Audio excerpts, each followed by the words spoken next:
Hello everyone, আজকে এত বেশি মজার একটি আচারের রেসিপি নিয়ে এসেছি যেটা কিনা খুবই সহজে এবং ঝামেলা ছাড়াই আপনারা বানিয়ে নিতে পারবেন। কোনো রকম রোদে দেওয়ার ঝামেলা নেই, কিন্তু খেতে কিন্তু অসম্ভব মজার একটি আমের রেসিপি।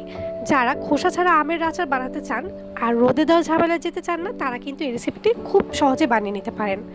চলুন দেখে নিই। এখানে আমি আম নিয়েছি, আমটাকে ভালো মতো ধুয়ে নিব। এখানে আমার প্রায় 2 কেজির মতো আম রয়েছে। এগুলোকে খুব ভালো মতো আমি ছিলে নিচ্ছি। আমটাকে আমি খুব ভালো মতো ছিলে এটাকে মাঝখান থেকে 2 ভাগ করে তারপর আরেক ভাগ করে নিব। মোট 4 ভাগ করে নিচ্ছি আমি আমটাকে। সেক্ষেত্রে আপনারা কিন্তু চাইলে আরেকটু ছোট বা বড় করেও রাখতে পারেন।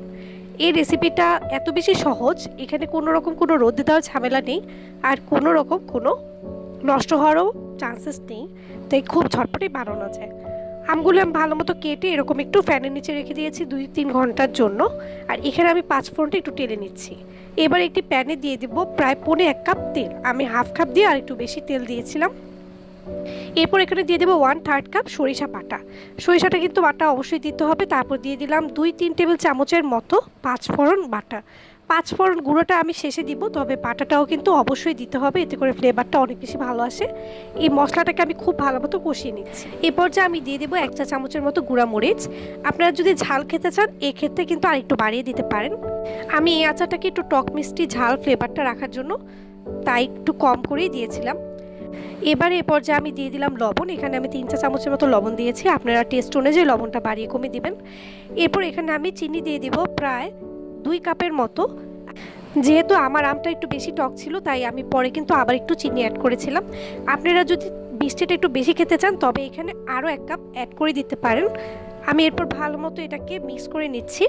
যেহেতু আমের কোয়ান্টিটিও বেশি ছিল আমি চিনিটা একটু বাড়িয়েই দিয়েছিলাম, তবে এটা কিন্তু খুব বেশি মিষ্টি হয়নি, টক মিষ্টি ঝাল একটা ফ্লেভারই ছিল। চিনিটা দিয়ে আমি ভালো মতো একটু মশলাটা কষিয়ে নিচ্ছি। আর দেখুন চিনি থেকে একটু পানি ছেড়ে যাচ্ছে। তারপর আমি দিয়ে দেবো আমগুলোকে। আর এই আচারটা কিন্তু একটু নরম টাইপের হবে, খেতে কিন্তু অনেক বেশি মজার। আমের সাথে ভালো মতো আমি এই চিনির মিশ্রণটা মিশিয়ে নিচ্ছি। আর এই পর্যায়ে কিন্তু আমার অনেকটা পানি ছেড়ে দিবে। পানি ছেড়ে আমটাও কিন্তু সেদ্ধ হতে শুরু করবে। ভালো মতো মিক্স করে দিচ্ছি, বাকি আমগুলোও দিয়ে দিলাম। চুলার আঁচটা কিন্তু এই পর্যায়ে মিডিয়াম রাখতে হবে, তা না হলে কিন্তু চিনিটা নিচ থেকে পুড়ে যাবে। ভালো মতো বাকি আমগুলো দিয়ে আমি মিক্স করে নিচ্ছি। একটু সাবধানতার সাথে মিক্স করবেন, কারণ যেহেতু আমটা দেওয়ার পর একটু নরম হয়ে যায়, তাই এটা কিন্তু খুব আলতো হাতে মিক্সটা করে নেবেন। আর দেখুন দেখতে কতটা মজার লাগছে। এই পর্যায়ে কিন্তু চিনিটা গলে আমার আমটা একেবারে সিদ্ধ হয়ে যাবে। আর যেহেতু আমটা একটু নরম হয়ে যাবে তাই এটা খেতেও কিন্তু অনেক বেশি মজার লাগে।